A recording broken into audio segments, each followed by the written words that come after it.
Hello everyone, my name is Precise Space and welcome to another video. For a while I wasn't sure if I wanted to do any more Ever After High designs, but recently I came up with a few ideas that inspired me. I'm really happy that so many people enjoyed my first video and that all of you love Ever After High as much as I do. Now to start off, we're going to design Cedarwood. I often feel like Cedar's underrated. I don't see people mention her much and I really like her character. I posed her with her mirror pad since she's a photographer for the yearbook. She's still a puppet, of course. I kept her separated joints and the wood grain texture all over her skin. I kept her braid in the front and made her hair shorter and gave it more volume. This new outfit is heavily referencing Disney's Pinocchio, with red overall shorts over a yellow short sleeve and white collar, along with flat, strapped shoes. I made the shorts and sleeves puffy for a cute fairy tale look. Her mirror pad features stickers of a cricket, a whale, and a fox to reference her story. I also gave her a messenger bag to carry it and replaced the bag from her original design. I kept her gold earrings like the original and added gold buttons onto her overalls to match. Her color scheme stays close to how it was before. I color picked the reds and purples from the reference photo and kept the purple and brown streaks in her hair. And she's all done! This was one design that I thought about for a long time ever since making my first video, and I was totally unsure what to do with it. When I realized what kind of look I wanted to give her, it inspired me to make this second part of the series, and I think she turned out super cute. Next up, we have Brier Beauty. Brier was similar in the sense I wasn't totally sure what to do with her, but I decided to give her a kind of sophisticated Barbie girl preppy look. She still has large curls in her long hair with pink streaks. I thought about putting a rose shape in her hair, but I liked how her hair looked already and didn't want to take too many ideas directly from the original. I pretty closely referenced this outfit from an actual doll, a puffy button-up under a pink dress, but changed the heels to boots. I also used the same type of purse with a longer strap and made it black and silver like her original one. I kept the same thorn patterning on her tights and added a rose pattern to the dress as well. I changed the crown glasses to just large pink sunglasses and added a rose to her collar and to her purse latch. Again, I kept the color scheme fairly similar other than adding the white with her shirt. I color picked her dress and shoes along with the roses throughout her original design. And she's done. It's always a treat to work with this much pink, and I also love how her final design looks.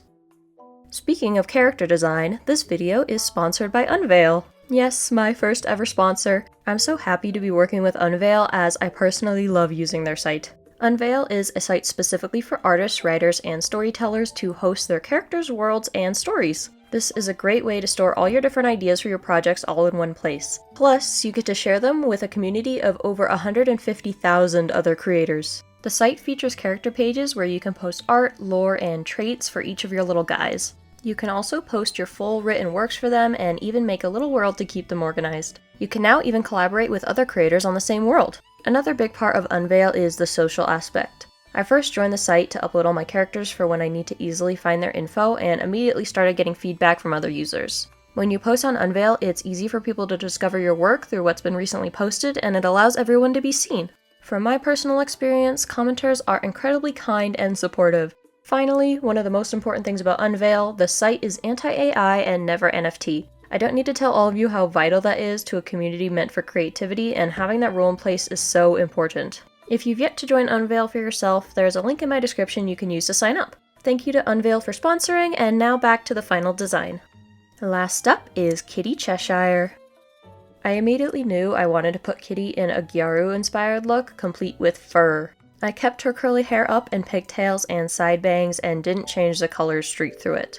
I gave her cat ears and a tail because I don't actually know why she didn't have them before. Other characters are non-humans and she does have magic, so I don't see why she can't just be a cat girl, honestly. I gave her a huge fur coat and fur leg warmers. She does have a bit of fur in her original design, but I wanted to go all out with it. I of course kept her big smile and sharp cat-like eyes, as well as long, sharp nails. I added her Cheshire stripes to both her tail and her top. Okay, pause.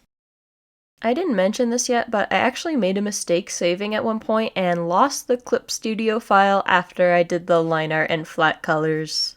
This unfortunately means I lost the speed paint for that portion, and it also means the entire drawing is now one layer. I'm going to use this opportunity to show you how I finished the drawing anyway. Lucky for me, I already used blending modes to shade. This lets me set the blending mode to one that will darken colors. Since the line art is black, it won't affect that since it can't get any darker. For this piece, I used a blue on multiply, and you can mess around with which shading color looks best overall. You can also use different colors on different areas depending on the color you're shading. To add highlights, I used one of the layers that will lighten colors and erased it on areas where the line art is. This wouldn't work as well if you're using soft shading to highlight, but it will be a bit easier if you select your color area before highlighting.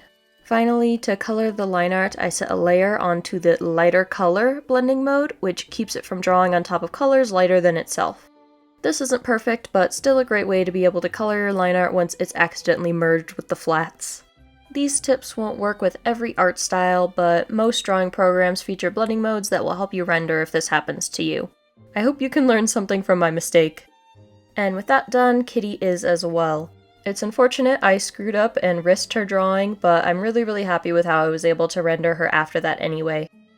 And that's all 3 girls finished. I hope you all enjoyed getting to see me tackle more of these characters, and let me know which one you like the best. Once again, thank you to Unveil for being my first sponsor, and thank you for watching! If you enjoyed this video, please consider giving it a like and subscribing to my channel. I have another video coming up super soon, and I hope you choose to join me again for that. Thank you again for watching, and goodbye! Special thanks to my patron Jaybird. If you'd like your name read at the end of my videos, as well as see video content early, consider subscribing to my Patreon. Link is in the description.